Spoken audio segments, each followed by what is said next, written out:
Je voudrais vous parler de la synchronie et de la diachronie, si vous voulez. Pourquoi est-il nécessaire d'avoir des bibliothèques et des archives? Parce que, en fin de compte, c'est plutôt inquiétant. Ça permet de réécrire l'histoire.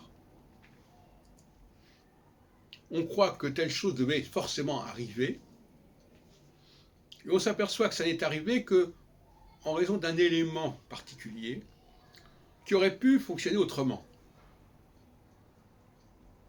Et donc ça remet en question la causalité. C'est pas A qui a donné B, c'est qu'il y a A qui a donné B à cause d'un facteur qui est intervenu entre-temps. Et repérer ce facteur, c'est remettre en question la causalité. Quand je discute avec beaucoup d'astrologues, enfin j'en discute pas tellement, mais enfin quand je tombe sur un astrologue, il veut se persuader que ce qui nous est parvenu, ce qui s'est mis en place, devait nécessairement l'être. Et en réalité, ce qui a produit le résultat final, ce n'est pas la cause initiale, mais un élément qui est intervenu au cours du parcours.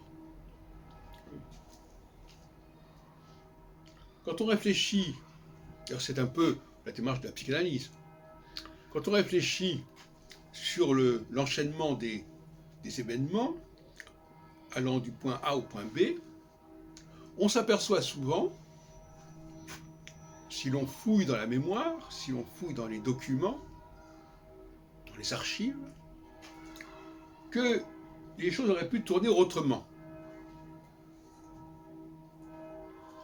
Que s'il n'y avait pas eu ceci, ou s'il n'y avait pas eu cela, eh bien le résultat n'aurait pas été ce qu'on a trouvé, ce qui s'est passé, ce qui a abouti. Et donc le chercheur, c'est celui qui remet en question la chronologie et la causalité. Mais pour cela,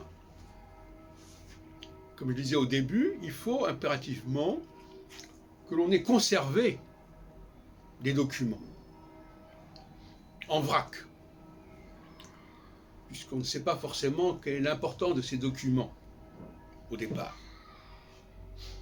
Ce n'est que progressivement, quand on connaît certains éléments du dossier, qu'on voit que ce document-là peut faire la différence.